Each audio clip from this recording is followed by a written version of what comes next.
आशी, एक और बार आई कहो। आई, मैं जाती हूँ। अब मेरी आई है।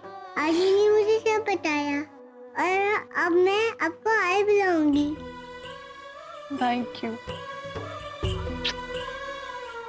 अतु, अतु थैंक यू। ये गिफ्ट, अतु इस गिफ्ट की कोई मतलब मैं क्या बोलूं। अतु थैंक यू, आप आ गए। मुझे बहुत अच्छा लग रहा है कि आप वापस आ गए। मुझे भी बहुत अच्छा लग रहा है। Believe me, you deserve all the happiness that you get. Thank you. Ankita, actually I should say I am sorry. उस वक्त मुझे काम के सिलसिले में पेरिस नहीं जाना चाहिए था। मैं जानती थी कि रुशाली विश्वास रखने लायक है नहीं, पर फिर भी मैं चली गई। रुशाली ने बसे बसाए घर को उजाड़ दिया। वो sorry, I am really very sorry. Atu it's okay. जो किस्मत में था वो हो गया। किस्मत को बहुत मानती हो ना? जो होता है किस्मत में लिखा होता है, राइट? तो मुझे बताओ, तुम नरेन से रिश्ता तोड़कर नरेन से दूर हो गई। पूरा एपिसोड देखिए ZEE5 पर।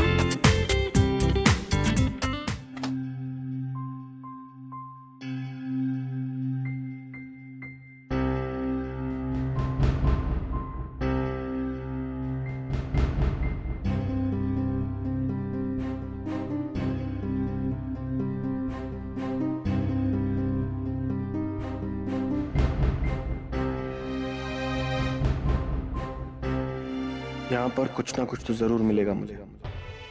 मॉम ने अंकिता से जुड़ी सारी चीजें मिटा दी होंगी ताकि उन्हें देखकर मुझे कुछ याद ना आ जाए, लेकिन कोई सुराग, कोई फोटोग्राफ, कुछ ना कुछ तो ऐसा होगा जिससे मुझे मेरा पास याद आ जाए। हम दोनों कितने क्लोज थे, क्या रिश्ता था, क्या हमारे बीच प्यार था।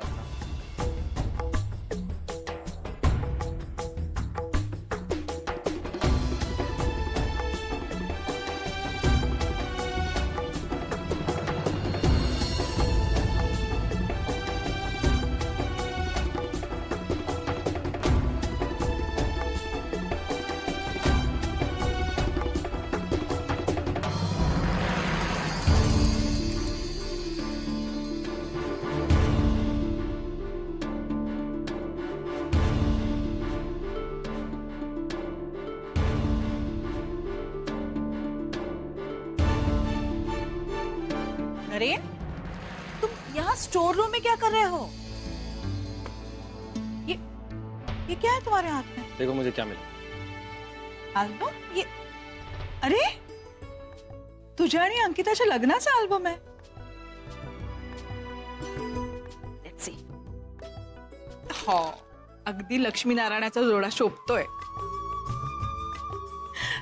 मैं तुम्हारी शादी में नहीं थी क्योंकि तुम्हारी माँ ने मुझे बताना जरूरी नहीं समझा, है ना? एंड यू नो व्हाट, जब मैं यहाँ आई नरेन और अंकिता से पहली बार मिली ना, my impression about her was not very nice. मला वाटलं तो खूप स्वार्थी मुलगी है, पैसों के लिए उसे तुम्हारे साथ शादी की है। और फिर मैंने देखा वो तुम्हारा कितना ख्याल रखती थी। She was so nice to you. इस घर में अंकिता के साथ सब कुछ गलत हो रहा था। एक्चुअली तो मैं अपने पास्ट के बारे में जानना चाह रहा हूँ, इसलिए यहाँ आया हूँ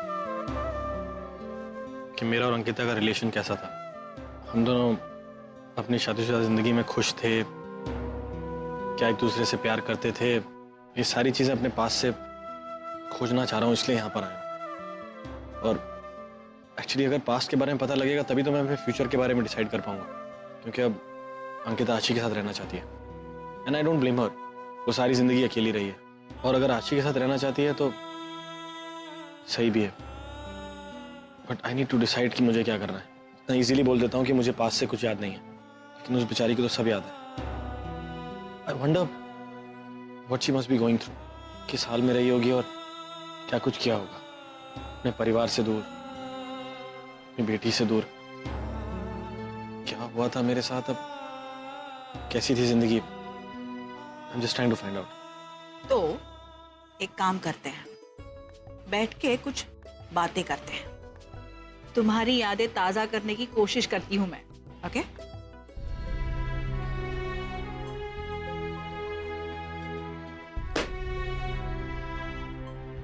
तुम सही कह रही हो अंकिता, मेरे पास अब तुम्हें देने के लिए कुछ नहीं। कितने सेल्फिश हो तुम नरेन, इतनी कन्वीनियंटली बोल दिया कि तुम्हारे पास अंकिता को देने के लिए कुछ भी नहीं। Is that really true? पूछो अपने आप से, क्या तुम उसे प्यार सम्मान कुछ नहीं दे सकते? अरे ऐसे कैसे प्यार और सम्मान दे दूं? शादी करूंगा तभी तो प्यार और सम्मान दे पाऊंगा। तो क्या करोगे? अंकिता से शादी करोगे? और अंकिता, चलो वो अगर मान भी जाए, फिर परी का क्या होगा? सोचा है? परी के बारे में सोचना छोड़ दो। वो तो वैसे ही तुमसे दूर जा चुकी है और तुमसे प्यार नहीं करती।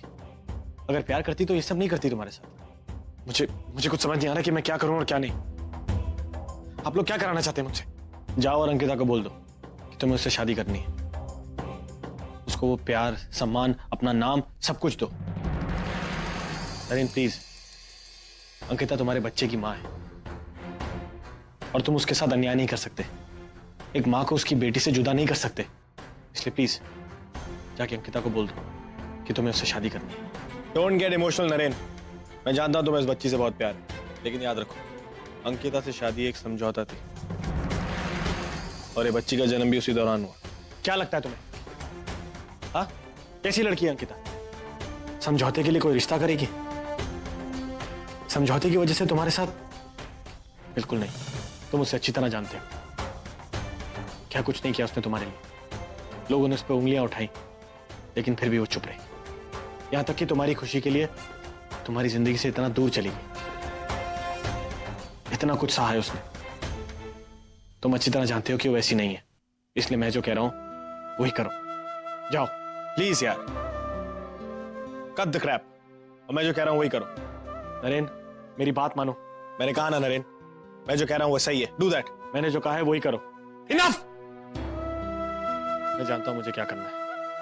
मैं एक फैसला ले चुका हूं और उसे पूरा करूंगा।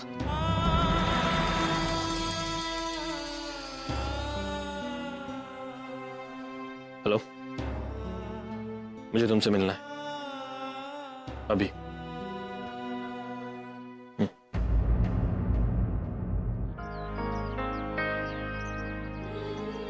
मैं जानती थी तुम मुझसे ज्यादा देर नाराज नहीं रह सकते। I am sorry Naren, please मुझे माफ कर दो।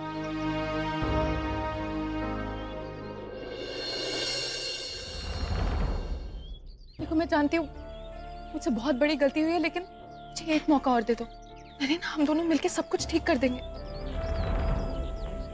और देखो इसकी शुरुआत भी हो गई है। हमें हमारा घर प्रॉपर्टी सब कुछ वापस मिल गया है। अब हम दोनों मिलके मेहनत करेंगे, पैसे कमाएंगे, अपनी लाइफ फिर से सेटल करेंगे। हमारे बीच में कोई प्रॉब्लम, कोई मिसअंडरस्टैंडिंग कुछ भी नहीं होगा। नरेन तुम चुप क्यों हो? प्लीज कुछ बोलो ना। देखो तुम कुछ बोलोगे नहीं तो हम सारी प्रॉब्लम सॉल्व कैसे करेंगे? देखो अब अंकिता को उसकी बेटी मिल गई, अब वो यहाँ से चली जाएगी और हमें भी अपने रिश्ते की नई शुरुआत करनी चाहिए, है ना? I know you like kids, हम एक बच्चा अडॉप्ट कर लेंगे।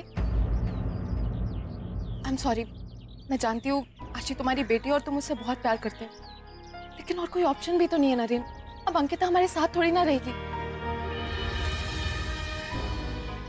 अच्छा ठीक है, देखो तुम्हें आशिक को जब भी मिलना हो, उसके साथ जितना भी वक्त बिताना हो तुम बिताना।